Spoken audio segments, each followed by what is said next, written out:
तेज बारिश हो रही थी। रात का अंधेरा चारों तरफ फैल चुका था। समीर, नीरा, अर्जुन और कविता, चार दोस्त, एक पुरानी जीप में किसी वीरान रास्ते पर आगे बढ़ रहे थे।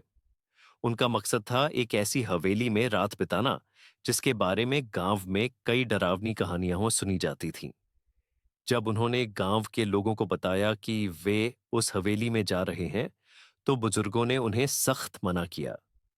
एक बूढ़ी औरत ने कांपती आवाज में कहा, बेटा, वहां कोई नहीं जाता, वहां आत्माएं रहती हैं। लेकिन चारों ने इन बातों को मजाक समझा। जब वे हवेली के पास पहुंचे, तो अचानक ठंडी हवा का एक झोंका आया और बिना छुए ही हवेली का दरवाजा अपने आप खुल गया, जैसे किसी ने बुलाया हो। हवेली के अंदर घुसते ही अजीब सन्नाटा था।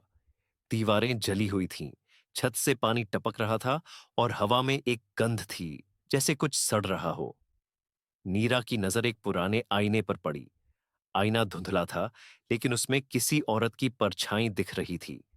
वो चीख पड़ी, वो कोई था वहां। अर्जुन ने मोबाइल की टॉर्च जलाई और चारों ने चारों तरफ देखा।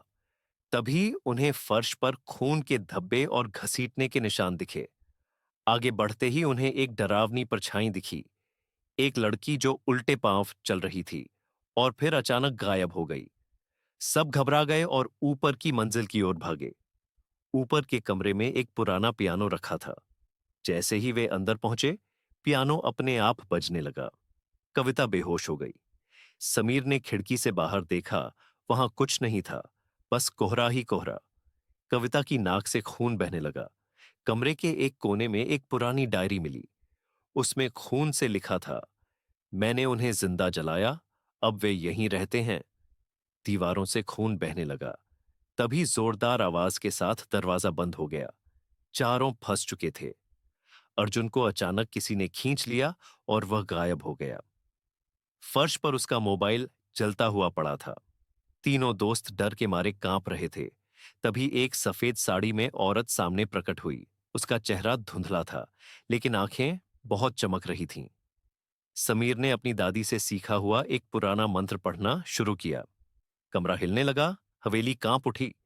तभी एक तेज रोशनी फैली और हर तरफ चीखें गूंज उठीं। सब कुछ शांत हो गया। सुबह गांव के लोग जब हवेली पहुंचे, तो वहां सिर्फ राख बची थी। एक टूटा मोबाइल, एक जली हुई डायरी और दीवार पर लिखा था, मैं अब भी यहीं हूं। दूर खिड़की में एक मुस्कुराता चेहरा दिखा। वही औरत, वही आत्मा। अंत।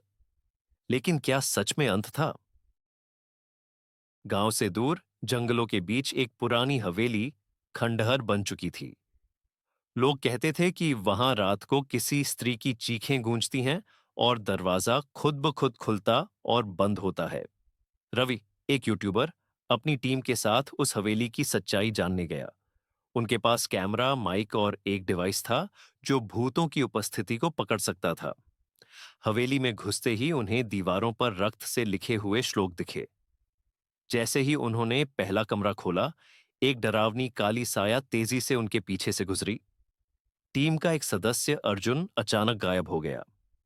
कैमरे में देखा गया कि कोई उसे अंधेरे में खींच रहा है, लेकिन वहां कोई नहीं था।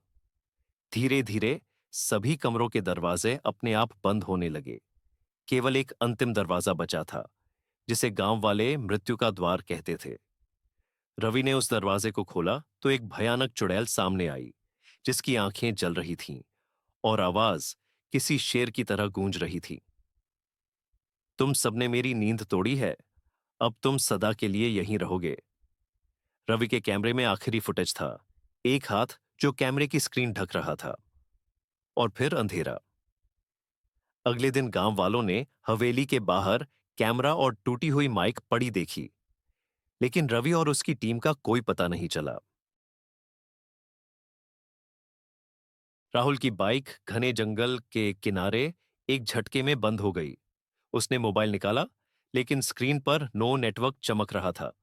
दूर से एक लालटेन जैसी टिमटिमाती रोशनी दिखी। राहुल उस रोशनी की ओर बढ़ा और अचानक एक टूटी फूटी पगडंडी सामने आ गई।